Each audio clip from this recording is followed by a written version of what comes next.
So this will be recorded and it may be public. So if you want to be invisible to the public, like if I put it on YouTube, go ahead and change your name and what's the word for getting your screen and just not have your screen on? Turn your screen. Dark.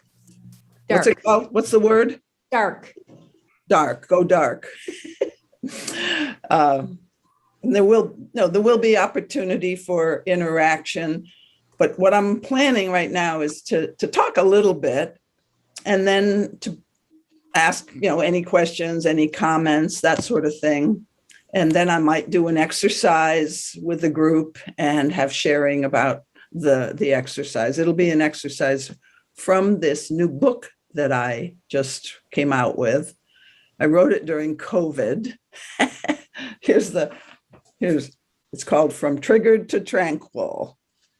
And Karen has it too. Some people have it. It's the subtitle, long subtitle, but I'm going to read it to you. How self-compassion and mindful presence can transform relationship conflicts and heal childhood wounds. So that's a mouthful. It promises a lot. So I'm going to say something about why I wrote this book first. Some of you know that John Gray and I wrote this other book about triggers, and it was called 5-Minute Relationship Repair.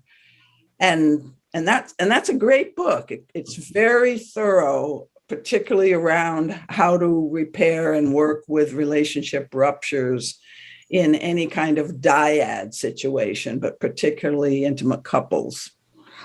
And it talks a lot about the brain science behind why we get triggered and how in the amygdala area of the brain, there's this survival alarm system that basically primes us humans to often, when there's any lack of safety kind of feeling, any threat in the field, it primes us humans to act first and think second.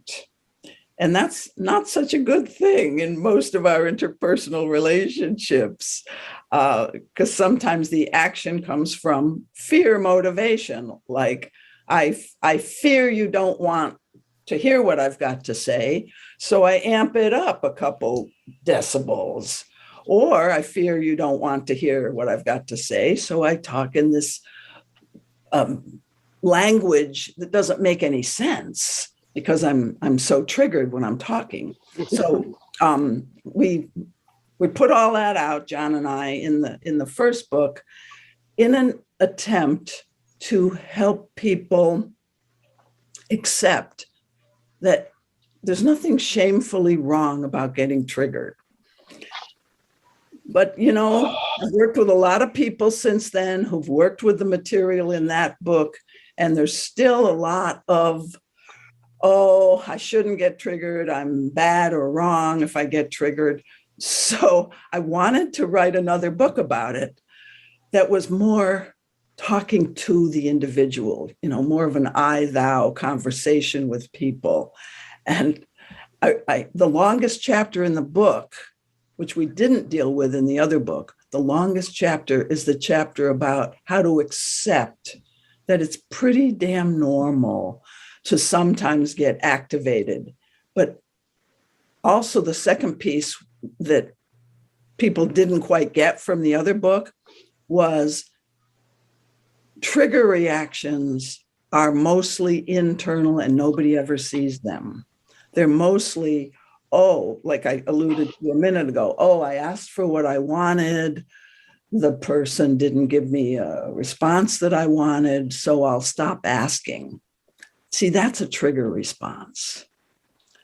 And so people are when we say trigger reactions, people are often looking for something big and dramatic.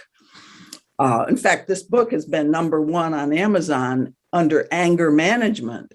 And I want to go, so much of what we think of as anger management is for people who act out their anger.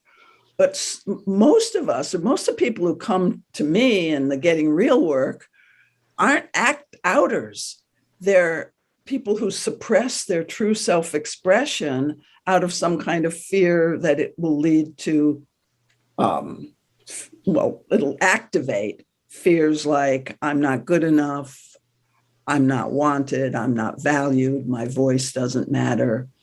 And again, these little sentences that I just said, these don't come to consciousness. People don't go around after their partner doesn't give them the appropriate response. They don't go around and say, oh, that's my fear that my voice doesn't matter. They don't go around thinking those phrases because they haven't done enough of the inner inquiry to realize that that core belief, that core fear is down there somewhere based on some early unfortunate learning when one of your core needs as a very small person wasn't met. So I wrote this next book to get at more the subtle aspects of triggering. The 5-minute relationship repair deals with the obvious stuff. This deals with the more subtle things. And so I'm just going to pause now and just see if there's any comments or questions at this point from anybody. I want to see who's here too. Give myself a chance to just look around. All right, Susan. Yeah. Hi, Dexter. So what I understood you to say is that most triggers don't come out as anger. They're suppressed. And is that right? The ones that I'm most interested in helping people see don't come out as overt yelling and slamming doors. Yes. Yeah. I don't know about most trigger reactions because, I'm not in everybody's bedroom or in everybody's kitchen. But yeah, I'll just say the ones that I want you guys, my people, to be onto in yourself. It's pretty easy to go, oh, I labeled you a cold fish. I was triggered. When you label somebody, so maybe it's not for some of us. Maybe you don't realize when you throw out pejorative labels, that's a sign you're triggered. But that's more overt anger that's obvious. I'm wanting to help people, beyond knowing that when you call somebody a cold fish or whatever else name you want to call them, beyond that, there's the secret judgment is more what I'm interested in helping people unearth and get witness to, the secret judgment. And it's more like, I don't matter to this person. They don't value me.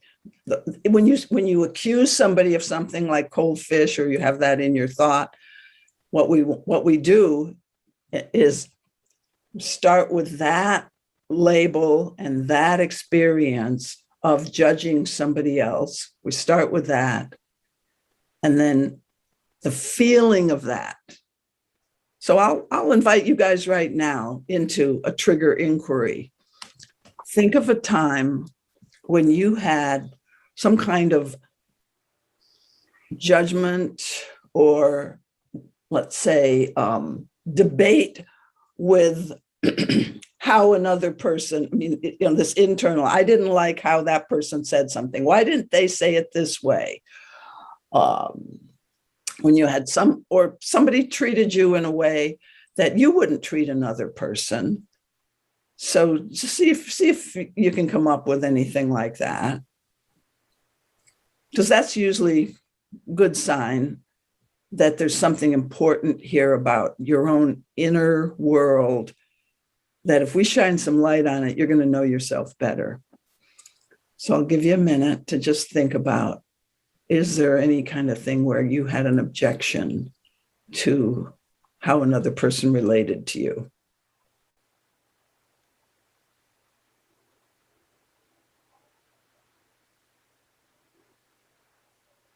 And if it helps, you could close your eyes, but you don't need to, because I am going to be guiding you into bringing back that scenario. Bring back the scenario of somebody said or did something or didn't say or do something. You know, there was something out there. We call that the triggering stimulus.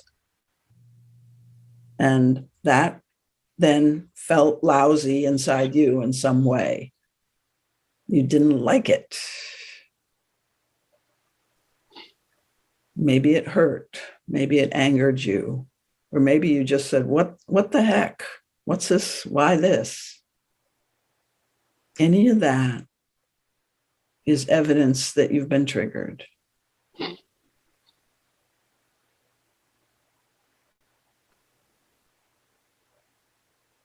Sam, do you have a question? No, I'm just relating to that question you just posed. Yesterday, I contacted a friend of mine. We were supposed to get together on Thursday, a week from last week. And the friend says, well, it's texting back and forth. Well, how about Saturday? I said, Saturday, I'm seeing my family. How about Sunday?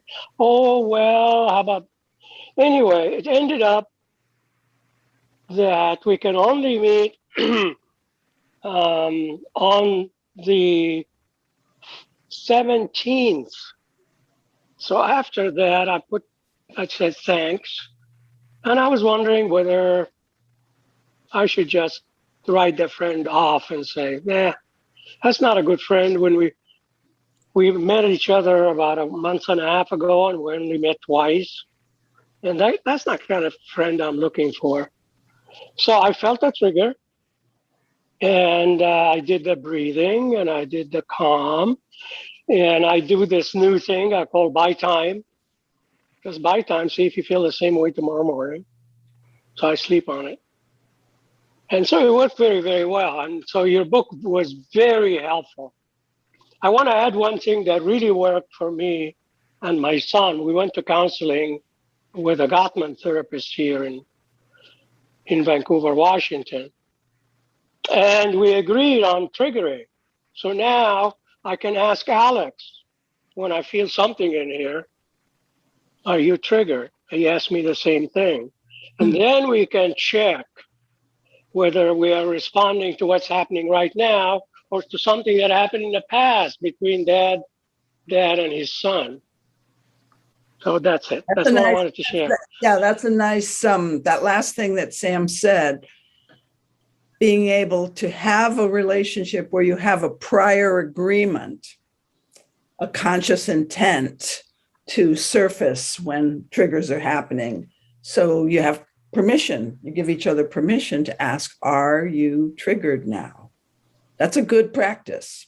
And I do recommend that anybody who has a close relationship with another person, that they analyze their trigger signature. And so if we analyze, I'll just use Sam's example, your trigger signature is, well, actually you have to think of several different trigger incidents, but your trigger signature is, and some of you have, because I prompted you a minute ago, have thought of a situation. And I'll finish guiding you through that in a minute, but we can use, if you've thought of a situation. So I'm being Sam now, trying to get a time to meet with this new friend. There seemed to be some inability for the friend to meet very soon. And the soonest was going to be September 17th, which is a ways away. So that's the trigger stimulus, is I'm hoping for some kind of connection. And I'm going to make a generalization about this. Like if I were Sam, it would be, this other person doesn't seem as eager to spend time with me as I am with them. And that discrepancy feels somehow uncomfortable or painful to me. So my trigger signature, if I were to analyze 5 different, because that's what I recommend in the book, 5 different times that I was somewhat upset, they might all have a similar flavor of me reaching out and not getting as much back, or me giving and the other person not acknowledging it. So there might be in my trigger signature some theme there. So I would suggest that each of you get the book, or on a future call, I might take you through the trigger signature exercise. But the basic idea is, what was the stimulus? What did I say to myself? Like, oh, maybe this isn't such a good friend. This is what Sam told us. Maybe I'll just move on. Maybe I don't want to invest in this friend. So that's what your mind does.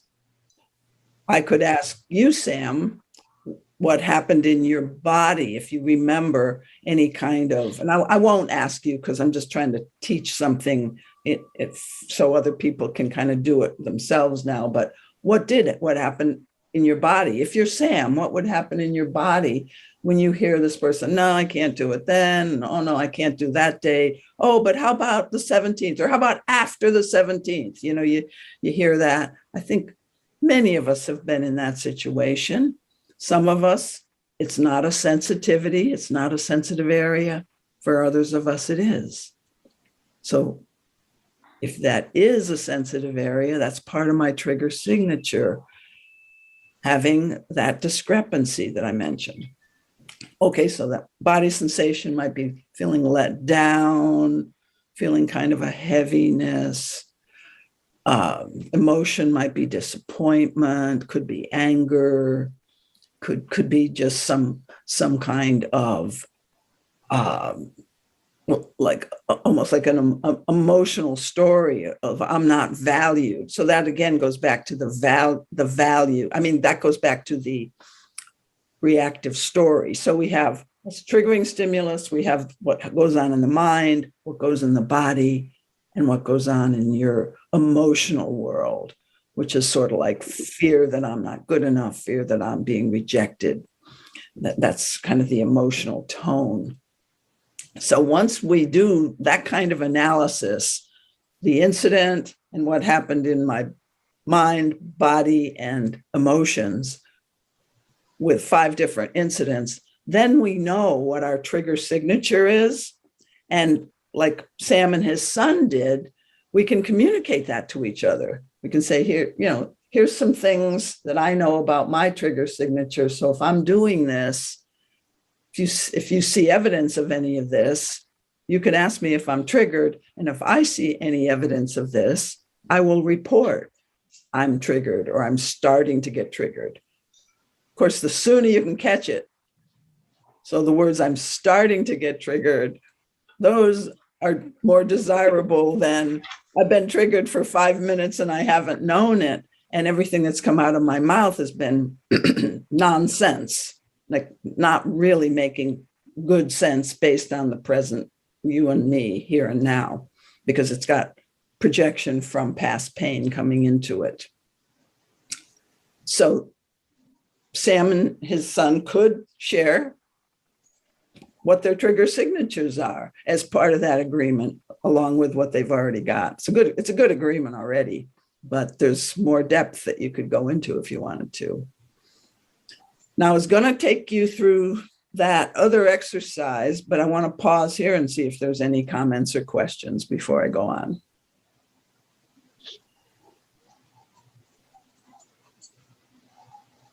Karen, unmute yourself. I wanted to say that what jumped out at me is the neurobiology part about the brain and the amygdala, and how important it's been for me to realize how my brain developed in a situation that was really, truly not safe. Yeah. Like it was physically not safe. And so here we have a brain who its job, this part of the brain, is like scanning for safety like many, many, many times a second. But then I lived in an environment where that part of my brain had to be on like all the time Yes. because I knew I wasn't safe, right? So, man, the neurobiology part has been so helpful for me to understand why brain, because my brain's having a response to the triggers, right? Like I have some sense that I'm not safe. Yeah. This doesn't feel safe. Red alert.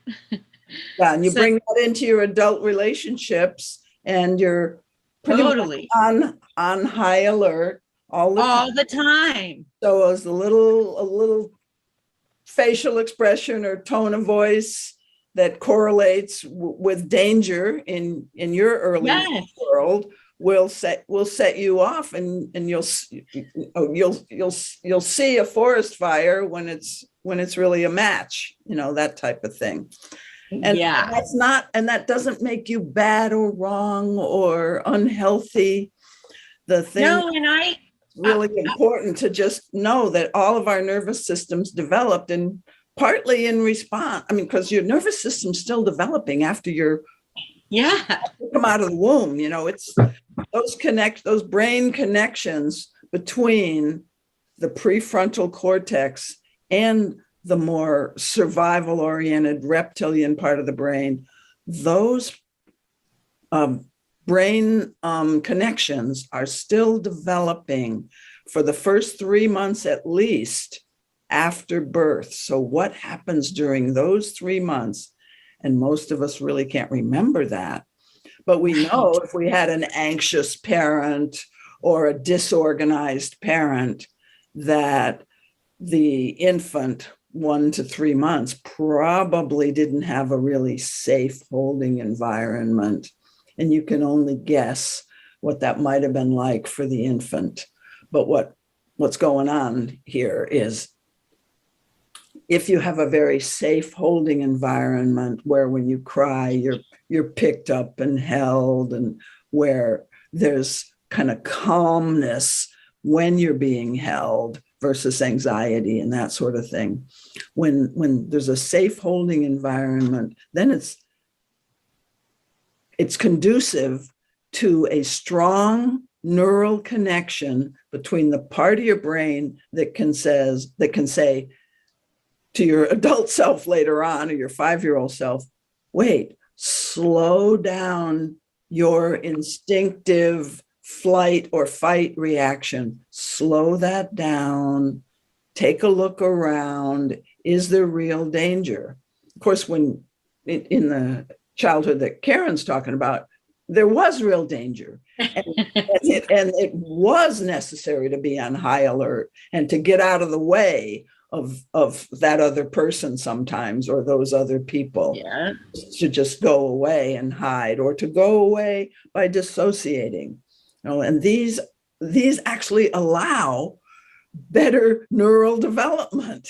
When you get out of the line of fire, as a child, you learn how to do that. I hear stories of people like, when your parents are fighting, you went in your room and you hid. No, you found a safe place. Exactly. So the little beings are very resourceful in certain ways. Yeah.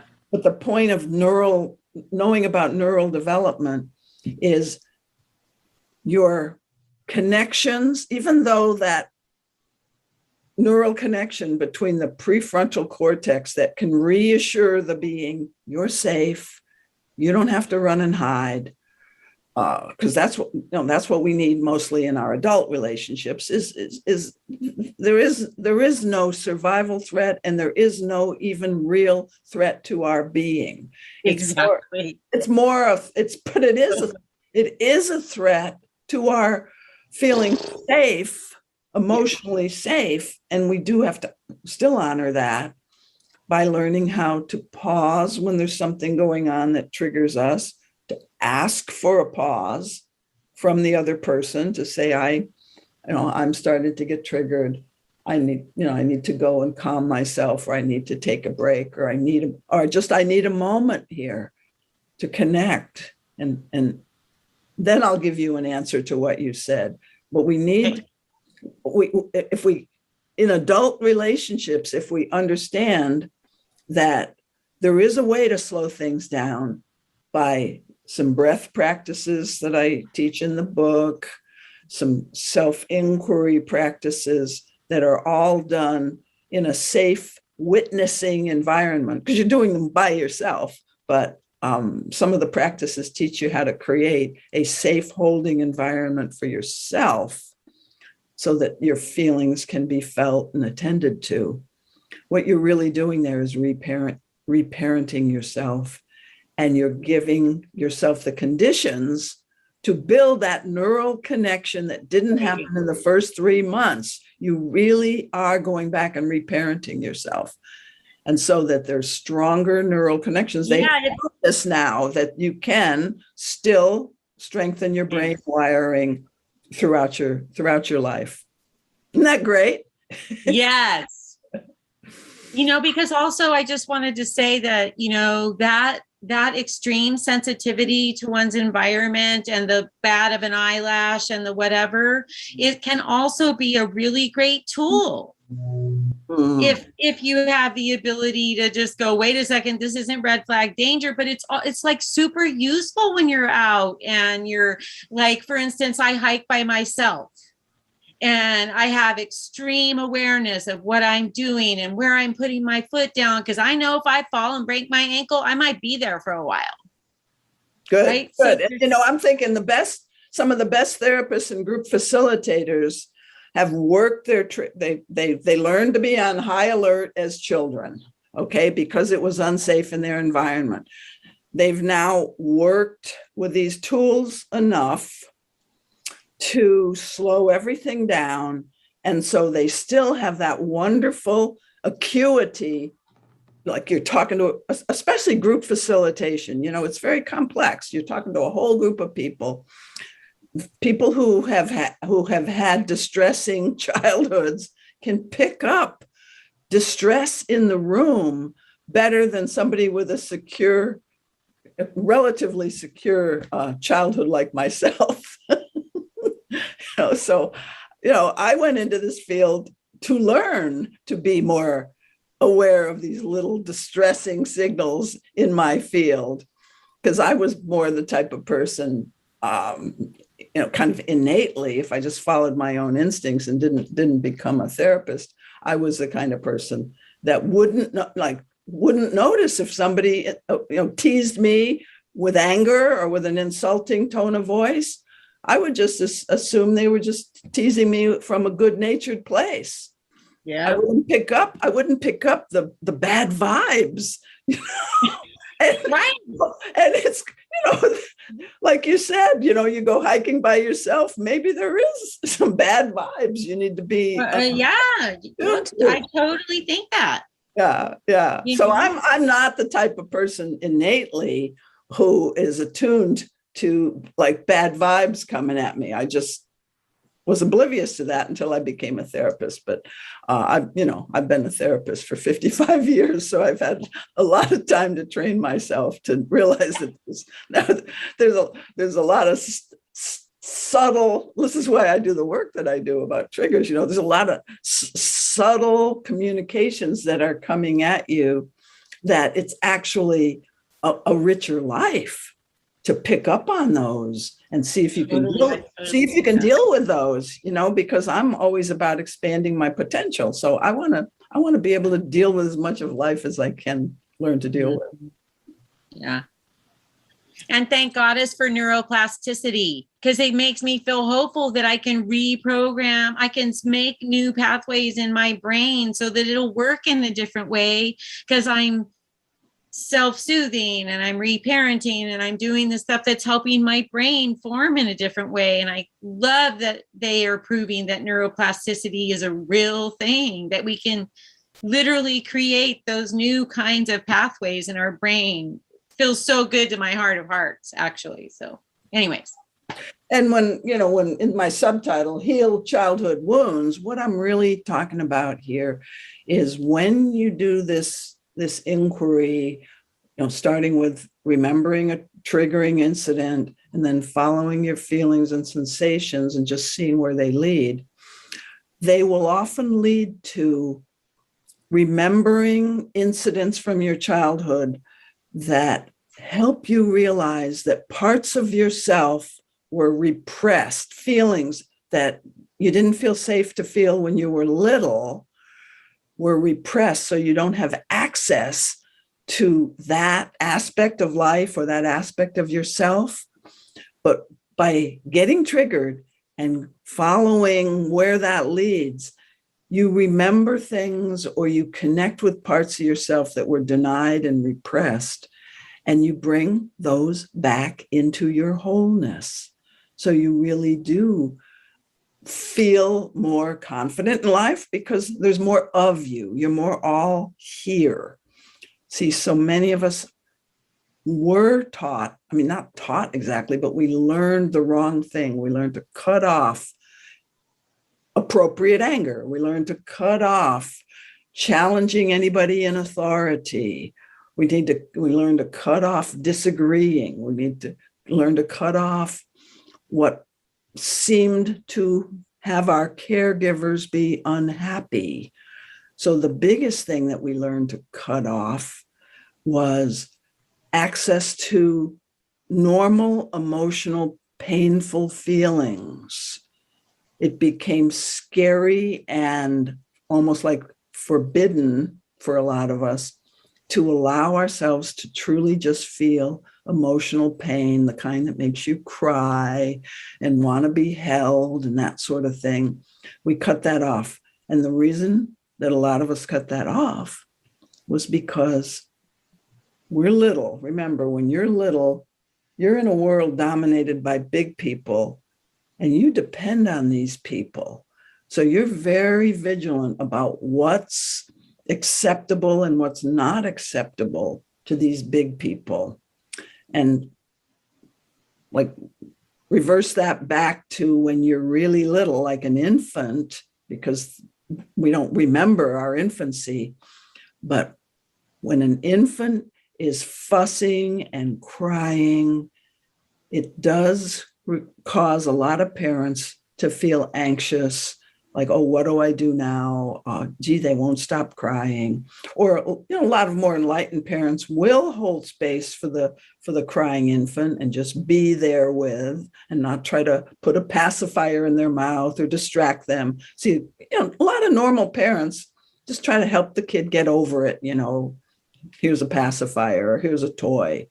But the basic message, when you feel that your caregiver is uncomfortable with your pain, as a tiny little being, you get the message that if I'm in pain, there's something bad or wrong about me. And so I won't do it anymore. And that stuff gets repressed. So you then grow up hiding certain things about yourself that are painful or uncomfortable that you don't want to feel.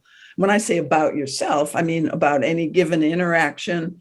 You'll push down an unpleasant feeling and make it and make it like denied, or it didn't happen, or if it's really bad, then I'll do something, but it's not really that bad. Or maybe you'll amp up your feelings as a way to get attention or a way to act out, but it isn't like your genuine feeling, because that's what's been forbidden in a sense. So we're stunted. Most of us humans are stunted in our capacity to hold space for our own emotional pain. And see, emotional pain, discomfort, it just comes and goes. It's like any feeling, any thought. They come and go, and they need to be like, if it's pain that's like genuinely from something that's upsetting, it needs to be felt like when you're little, felt and processed. And the term cry yourself out, it doesn't take that long. If you're in a safe holding environment, it doesn't take that long for the infant to just cry a little bit, and they feel the warmth of the adult's arms around them. And the adult is basically saying, you're okay if you're upset. I'm here with you. You're not alone. There's nothing wrong. I mean, they're not saying these words, but it's transmitting to you. There's nothing wrong with you when you're upset. And see, then upsets come and go more quickly. They get processed. They don't get held and repressed. So we got a big reparenting job to do here for ourselves, because we do have so much repressed stuff in us, which trigger reactions in adult relationships to the rescue. Trigger reactions in adult relationships are the opportunity to find your way back to those repressed and suppressed and denied parts of yourself. So this whole work is about becoming more whole as a human. And it actually teaches you about the whole process of becoming whole by attending to weaker or more undesirable parts of the self. You become a more resilient, strong person who can handle more of life. See, that's the whole point of all of this, is you can be confident and capable in more different situations that life throws at you. And boy, are we being challenged now about that. So I'll pause again for a comment if there are any questions. And then I'll go on a little more with the inner inquiry. Somebody said something, but I didn't hear what you said. Maybe they were saying it to somebody else.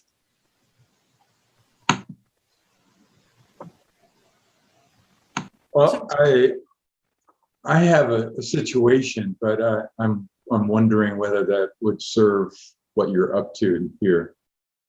Well, I was going to take everybody through an inquiry. So here's what I would like you to do, Dex, is think of your situation that triggered you, because that's what I've kind of asked people to do. Think of a situation that, start with a triggering stimulus. So let's go back to that. And Dex, then I'll walk through it with you once everybody else has done it too, okay? We can use your inquiry. So think of a triggering event, who did what and said what, and what you noticed in your body. And so let's really begin to breathe more fully here. So that would be the first thing for you, Dex. It's just, you've thought of the incident. Now we're just going to breathe more fully, kind of trusting that we're going to learn something here today about ourselves. But there may be a little bit of activation that comes up in our nervous system. So we want to hold space for that. We want to be able to breathe fully and deeply, because it's important to kind of simulate in yourself that good mother archetype that holds a loving space for whatever arises.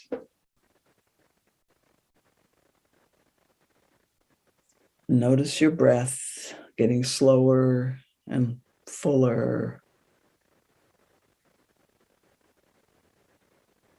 And it helps to breathe just through the nose if you can. That's the kind of breathing that activates the vagus nerve that can send calming impulses throughout your body.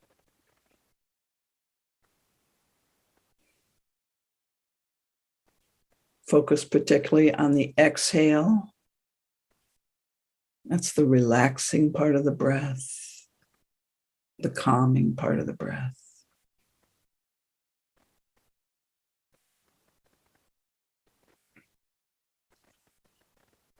And now bring in a little more of the memory of that triggering incident and what either you felt, what you thought, or what you sensed in your body, whichever pops in first. Just notice that.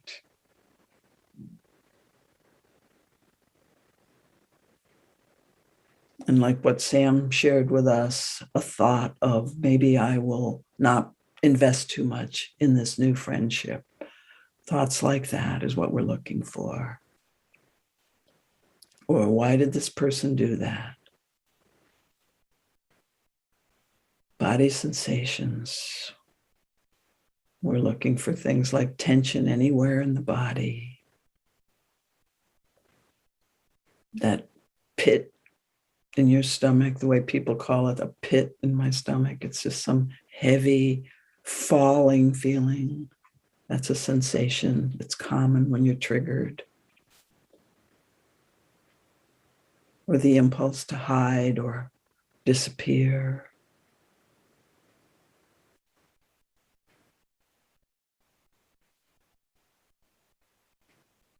Maybe there's an activation in the arms and hands, sort of an aggressive kind of impulse there. You want to do something. There's a forward movement. So just notice these different ways you can observe your own body reaction. And maybe there's a hurt feeling or an angry feeling or a sad feeling or a hopeless feeling. Just notice. But somewhere in there, under that, there's going to be a fear. You might not be aware of the fear feeling.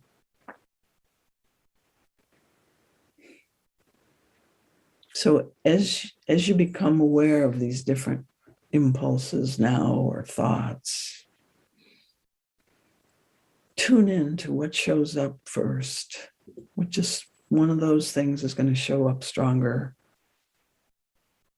And be with that as a mother would be with a much loved child. Just let that part of yourself be in the space. And by you breathing and creating a spacious presence, you're a holding environment for whatever that uncomfortable aspect of yourself is right now. It's like this is a tender part of you. So you're just holding, and we're just talking about the immediate reaction to the incident, the adult incident in an adult relationship.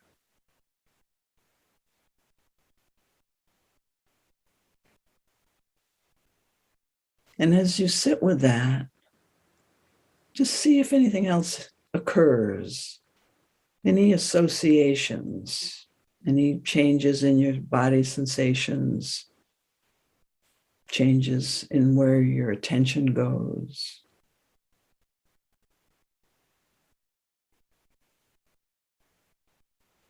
Sometimes the experience of being triggered as an adult here, this one we're tending to now, mimics something that happened when you were younger.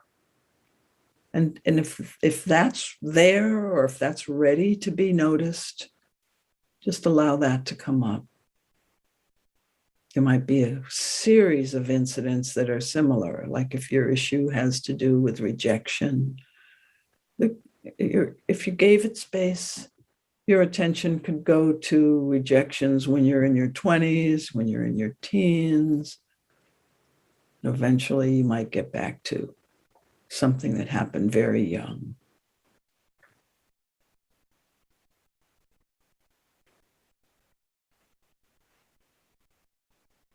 So just continuing to notice what's actually going on. I'm suggesting a few things, but I'll be silent for a minute now.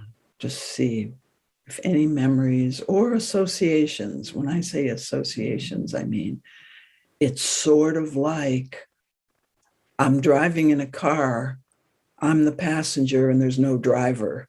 I mean, it could be associations that are like metaphors. So just see what comes. We're really just getting to know our own subconscious mind right now.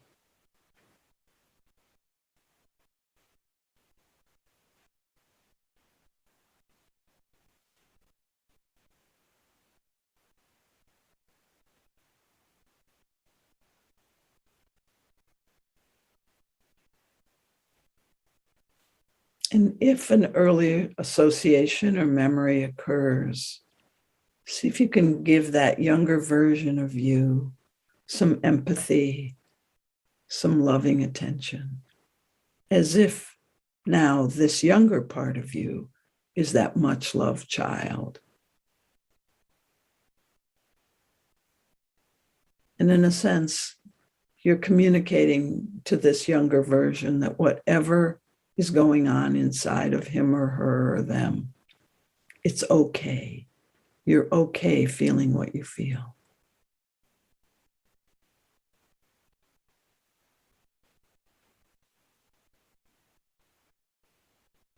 So it's a kind of being with practice. Whatever's going on inside of you, there's a bigger part of you in this compassionate inquiry exercise that's holding the tender part. You're being with. So this part is no longer feeling like they are all alone and isolated from the rest of you.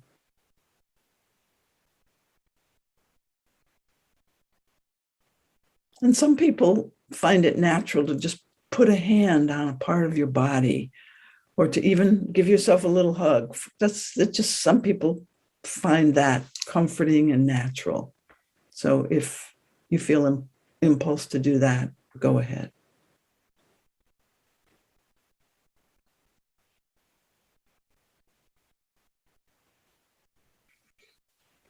And we'll just take a few more deep breaths. And we're going to let this image go now, but we're kind of bringing this tender attitude toward whatever hurts inside. We're going to bring a tenderness with us, but we're coming back to our normal place of thinking and feeling and being with this group. But give yourself a little time to come back. Maybe stretch, move your body, look around. If you had your eyes closed, open them, but take your time coming back from this.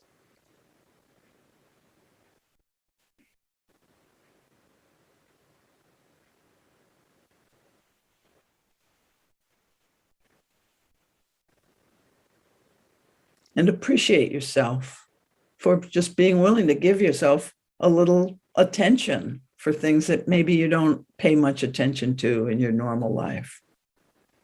So see if you can consciously appreciate yourself.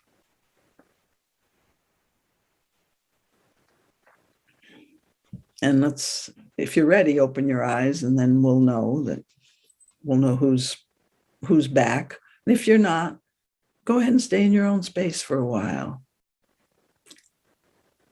And I wonder, Dexter, if you want to share what happened for you in this, and you don't need to, you might have changed your mind or have a different angle on this, but let me know, Dex.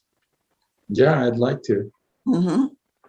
Would you share with us what came up for you? Yeah, there's this person in my life who she doesn't even need to do anything. I'm just so triggered by her. So anyway, what came up is when I noticed the trigger, what was on top was a kind of an armoring, like tension throughout my whole body, my torso, my arms. And I just want to keep a distance from her. I don't want to interact with her in any way. And anger is right there. And then when you brought that good mother presence, when I brought that up, I began to notice that I felt sadness, and when I just breathed into the anger and the armoring, sadness came up, and I realized that I just want to be appreciated and to be trusted and encouraged. Just Yeah. feel that as you're speaking it again, because what I like to do, I'm doing this partly for other people. When you're talking about a sensitive memory or, I just want to be appreciated and encouraged. When you're talking about anything like that in a conversation, even a sensitive one like what we're having, allow yourself to feel the experience of having that want while you're speaking the words. So that's part of our practice here, is along with words, there's a deeper experience that we can be having if we slow down to allow it in. So you're doing that, right, Dex? Yes. Yeah. Yeah, I love those words. I just want to be appreciated and encouraged. Yeah. And trusted. Trusted. And I noticed a hopelessness that I'll ever get that from her. Mm-hmm. So I have no expectation that would ever be possible. Mm-hmm. It's up to me to really let myself have those,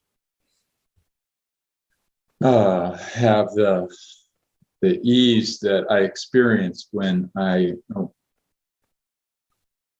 let myself go through this good mother experience.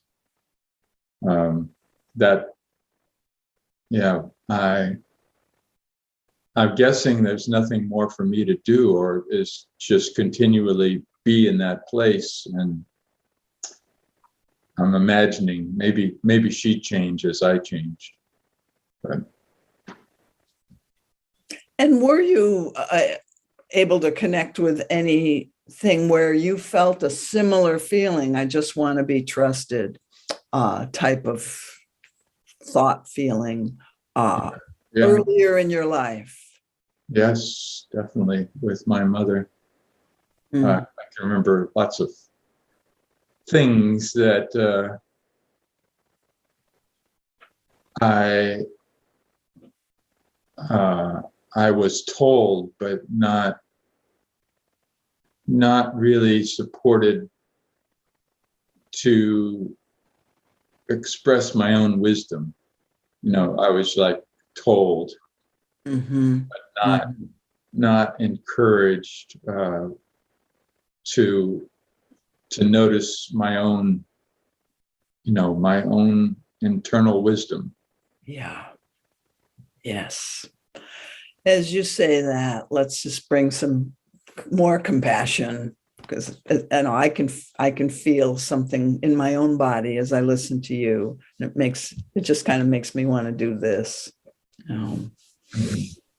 I was not taught how to value my own inner wisdom is a phrase that's ringing in mind. You didn't say those exact words, but that's the way it came into me.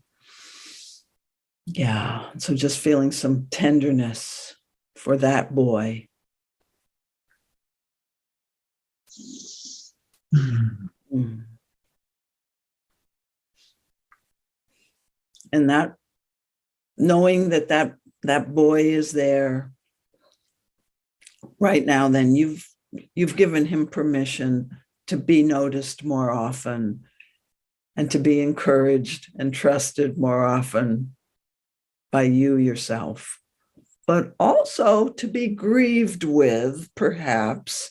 And now I'm taking people in a different direction, but some of the things we weren't encouraged or helped to develop, it's an opportunity to just feel some sadness for what I didn't get that would have been nice if I would have had that.